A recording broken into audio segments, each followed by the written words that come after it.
মাত্র ৩০৫ টাকায় আমার এই ট্রেন জার্নির অভিজ্ঞতাই আপনাদের মাঝে আজকে শেয়ার করতে যাচ্ছি। কোথা থেকে কোথায় যাচ্ছি, কিভাবে টিকিট ক্রয় করেছি, কোন জায়গা থেকে ট্রেনে উঠলাম, কোন জায়গায় গিয়ে ট্রেনে নামবো, সে সকল বিস্তারিতই থাকবে আজকের এই ভিডিওতে। তো আপনারা যারা আমাদের এরিয়াতে আছেন, বিশেষ করে আলফাডাঙ্গা বা বলমারি যারা আছেন, তারা যদি ঢাকা যেতে চান তাহলে এই যে এই কাশিয়ানী এসে এখান থেকে উঠতে পারেন। আমরা কিন্তু অলরেডি অনলাইন থেকে টিকিট কেটে এরপরে হচ্ছে এই যে আমাদের যে ট্রেন ছাড়ার টাইম, এই ট্রেন ছাড়ার প্রায় আমরা আধা ঘন্টা 1 ঘন্টা আগে এসে এখানে দাঁড়িয়েছি এবং ট্রেন আসলো। আমরা এখন ভিতরে চলে যাব, আমাদের সিট আমরা গ্রহণ করব।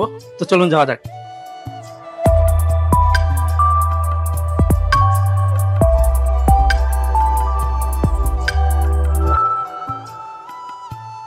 এই প্রথম নিজ এরিয়া থেকে মাত্র ৩৫০ টাকায় ট্রেনে করে ঢাকা যাচ্ছি। আমাদের পার্শ্ববর্তী উপজেলা কাশিয়ানী থেকে, কাশিয়ানী রেলওয়ে স্টেশন থেকে চলে যাচ্ছি ঢাকার কমলাপুর রেলওয়ে স্টেশনে। ট্রেনের ভেতরে প্রবেশ করার পরে মনটা যেন একদম ভরে যায়, কারণ বাসের সিট থেকেও খুবই সুন্দরভাবে ডেকোরেশন করা ট্রেনের সিটগুলা, তাও আবার মাত্র ৩৫০ টাকায়। ভাবা যায় এর ভেতরেও ফ্যাসিলিটি রয়েছে মোবাইল চার্জ দেওয়া, তারপরে ওই যে উপরে মাথার উপরে দেখেন ফ্যান ঘুরতেছে, তো সার্বক্ষণিক ফ্যান চলে।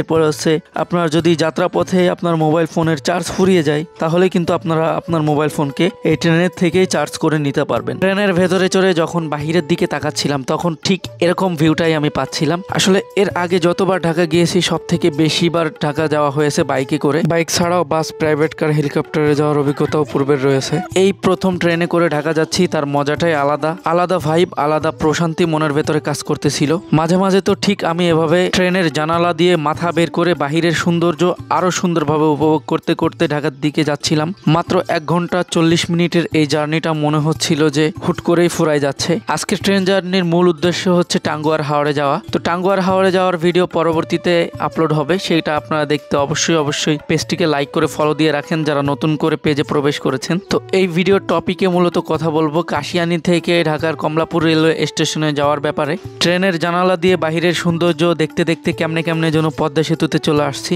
এখন মনের ভিতর আলাদা আরো একটা প্রশান্তি যুক্ত হতে যাচ্ছে ট্রেনে করে পদ্মা সেতু পার হওয়া। আমার ট্রেন জার্নির মুহূর্তটাকে আপনাদের মাঝে শেয়ার করার জন্য মূলত আজকের এই ভিডিওটা তৈরি করা।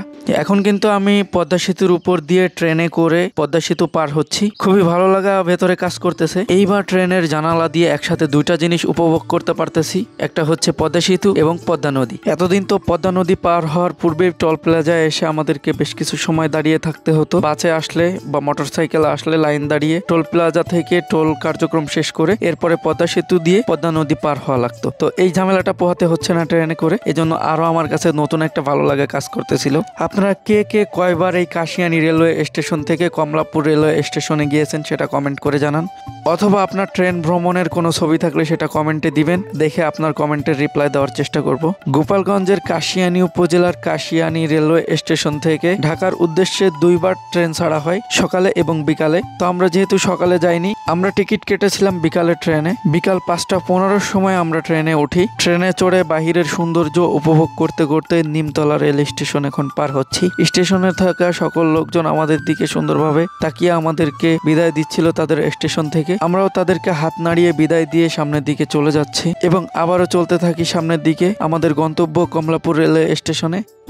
তার আগে আমরা কোথাও দাঁড়াবো না, আমাদের ট্রেনও কোথাও দাঁড়াবে না। ট্রেনে বসে থেকে একটুও বোরিং ফিল করতেছিলাম না, বরঞ্চ ট্রেনে বসে থাকতে ভালোই লাগতেছিল। বাইরে কতটা ভালো লাগতেছিল এটা আপনারা আমাকে দেখেই বুঝতে পারতেছেন। অপরদিকে সোনালী বিকেল ও তার রূপ ছড়িয়ে দিচ্ছে এবং তার নিজের দিকে আমাকে তাকাতে বাধ্য করতেছে। বাইরে কি বলবো, আমার লাইফের সব থেকে সেরা একটা বিকেল উপভোগ করতে করতে ঢাকার কেরানীগঞ্জ হয়ে ঢাকার কমলাপুর রেলওয়ে স্টেশনে পৌঁছে যাচ্ছি। ট্রেন জার্নির সব থেকে ভালো লাগার পার্ট ছিল এটি আমার কাছে। সামনে এবং পেছনে যখন আমি জানালা দিয়ে তাকাচ্ছিলাম, দেখেন আপনারা নিজেরা একটু দেখেন কতটা জোশ লাগতেছে, তাই না? আমার কাছে এর থেকে আরো বেশি বেটার লাগছিল, কারণ আমি নিজের চোখ দিয়ে দেখতেছিলাম। দেখেন কি অপূর্ব, তাই না?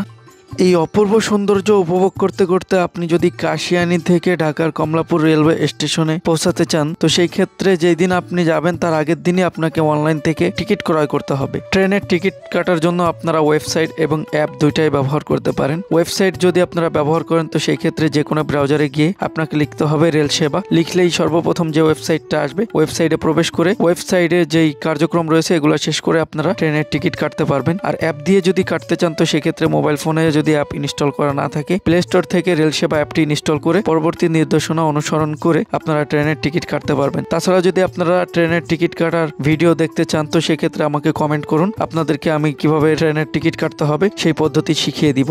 কাশিয়ানী রেলওয়ে স্টেশন থেকে কমলাপুর রেল স্টেশনে পৌঁছে আমাদের আজকের যাত্রা শেষ করছি। আজকে এই পর্যন্তই, দেখা হবে পরবর্তীতে। ভালো থাকবেন, সুস্থ থাকবেন, আল্লাহ হাফেজ।